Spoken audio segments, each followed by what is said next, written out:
రేవంత్ రెడ్డి పెట్టాడా? కేసీఆర్ పెట్టాడా? ఈరోజు ఎన్టీపీసీ పవర్ ప్రాజెక్టు కరీంనగర్లో ఎవరు తెచ్చారు? రేవంత్ రెడ్డి తెచ్చాడా? కేసీఆర్ తెచ్చాడా? కేటీఆర్ తెచ్చాడా? ఎవరు తెచ్చారు?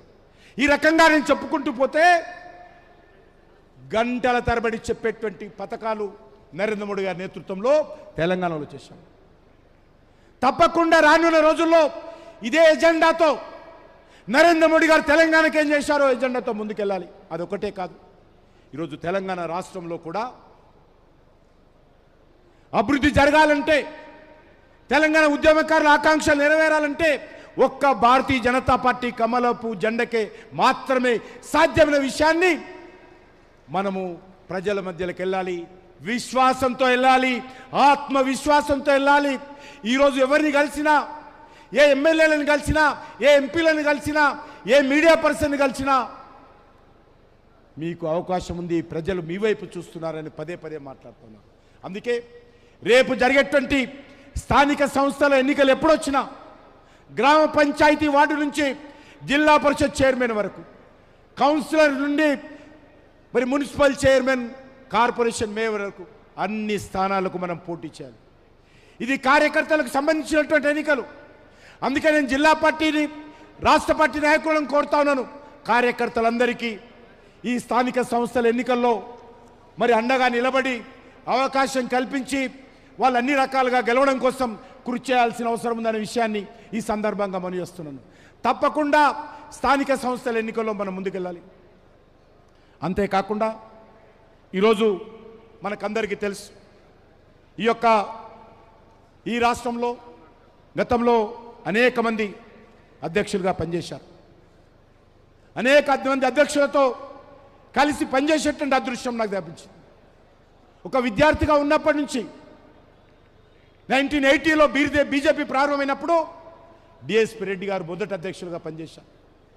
ఆ తర్వాత పివి చలపతిరావు గారు, బంగారు లక్ష్మణ్ గారు, వి రామారావు గారు, వెంకయ్య నాయుడు గారు, విద్యాసాగర్ రావు గారు, బండారు దత్తాత్రేయ గారు, చిలకం రామచంద్రరెడ్డి గారు, ఇంద్రసేన రెడ్డి గారు, డాక్టర్ లక్ష్మణ్ గారు, బండి సంజయ్ గారు, ఈరోజు రామచంద్రరావు గారు అధ్యక్షులుగా ఉన్నారు. కాబట్టి అనేక మంది అధ్యక్షులుగా పనిచేశారు.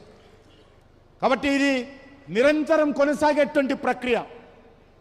ఈ ప్రక్రియ కార్యకర్తలు అర్థం చేసుకోవాల్సిన అవసరం ఉంది. ఈరోజు నా పార్టీ అధ్యక్షుడు ఎవరు కాలో మా పార్టీ నిర్ణయిస్తారు, మా పార్టీ కార్యకర్తలు నిర్ణయిస్తారు. కానీ ఈరోజు వేరే పార్టీ వాళ్ళు మాట్లాడుతున్నారు. బీఆర్ఎస్ పార్టీ వాడు కాంగ్రెస్ పార్టీ స్టేట్మెంట్ ఇస్తున్నారు. మీ పార్టీ సంగతి మీరు చూసుకోండి. కాంగ్రెస్ పార్టీ కాళ్ళ కింద భూమి కదులుతున్నది. రానున్న రోజుల్లో కాంగ్రెస్ పార్టీ నాయకులు గ్రామాలలో తిరిగే పరిస్థితి ఉండదు. అది అర్థం చేసుకోవాల్సింది కోరుతా ఉన్నాను. మీరు ప్రజలకు ఇచ్చినటువంటి హామీలు ఏవైతే ఉన్నాయో ఏ హామీలు కూడా మీరు అమలు చేసేటువంటి పరిస్థితి లేదు. వచ్చినట్టు దోచుకోవడమే ఏకైక లక్ష్యంగా ఈరోజు మంత్రులు పోటీలు పడి ప్రజాధనాన్ని దోపిడీ చేస్తూ ఉన్నారు, ఎమ్మెల్యేలు దోపిడీ చేస్తూ ఉన్నారు.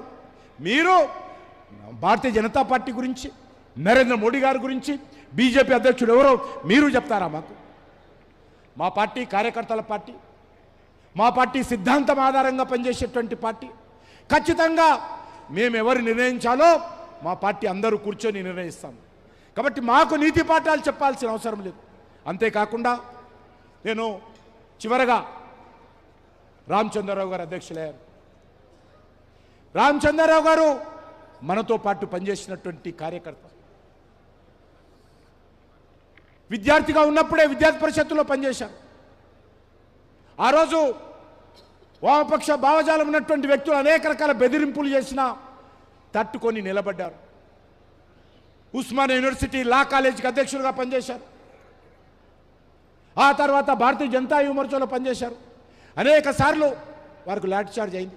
ఇప్పుడు కూడా కాలు ఏదైతే కుంటుతుంటాడో ఆ కాలు పోలీసుల లాఠీ చార్జీలో గాయమై నెలల తరబడి హాస్పిటల్ ఉన్నటువంటి వ్యక్తి రామచంద్రరావు గారు.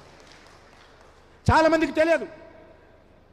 ఆ తర్వాత అనేక బాధ్యతలు నిర్వర్తించారు. పార్టీ కోసం బాధ్యత ఉన్నా లేకపోయినా, పదవి ఉన్నా లేకపోయినా పనిచేసేటువంటి నిస్వార్థమైనటువంటి కార్యకర్త మనసులో ఏ రకమైనటువంటి కల్మషం లేనటువంటి కార్యకర్త ఎన్ రామచంద్రరావు గారి విషయాన్ని అర్థం చేసుకోవాల్సి. ఇటీవల జరిగినటువంటి శాసనమండలి ఎన్నికల్లో 3 సీట్లు మనం గెలిచాం. ఒకటి హైదరాబాద్ నుంచి ముందుసారి గెలిచాం, ఆ తర్వాత 2 గెలిచాం. ఆ శాసనమండలి ఎన్నికలకు వారు కోఆర్డినేటర్గా పనిచేసి పార్టీని ముందుకు నడిపించినటువంటి వ్యక్తి రామచంద్రరావు గారు. కాబట్టి ఈరోజు రామచంద్రరావు గారు, నేను ఇంతకుముందు చెప్పాను, ఇప్పుడు నడ్డా గారు జాతీయ అధ్యక్షులుగా ఉన్నారు, రేపు ఎవరైనా వస్తారు. కాబట్టి అనేక మంది వేదిక మీద ఉన్నటువంటి వాళ్ళు కానీ, వేదిక ఉన్నటువంటి వాళ్ళు కానీ ఈరోజు జిల్లా అధ్యక్షులయ్యారు, కొంతమంది మండల అధ్యక్షులయ్యారు. నేను ఇంతకుముందు చెప్పినట్టు అనేక మంది పెద్దలు మన రాష్ట్రానికి అధ్యక్షులుగా బాధ్యతలు నిర్వర్తించారు. కాబట్టి ఇది నిరంతరమైనటువంటి సంస్థాగత ప్రక్రియ. నేను మళ్ళీ చెప్తా ఉన్నాను, ఎవరు అధ్యక్షులైనా అందరం కూడా పార్టీ నియమావళి ప్రకారము, పార్టీ యొక్క లక్ష్యం కోసము, పార్టీ యొక్క మరి పటిష్టత కోసం అందరం కష్టపడి పనిచేయాల్సినటువంటి బాధ్యత మనకున్నది. ఆ దిశలోనే నాకు పూర్తి విశ్వాసం ఉంది. రామచంద్రరావు గారి నేతృత్వంలో మనందరం కూడా అంకిత భావంతో కష్టపడి పనిచేద్దామని మీ అందరినీ కోరుకుంటూ, గత 2 సంవత్సరాలు అంటే నేను 4వసారి పార్టీ అధ్యక్షుడిగా 2 సంవత్సరాల క్రితం బాధ్యతలు చేపట్టాను. 4th time. 2004లో నేను ఎమ్మెల్యే గెలిచిన తర్వాత మరి 2009లో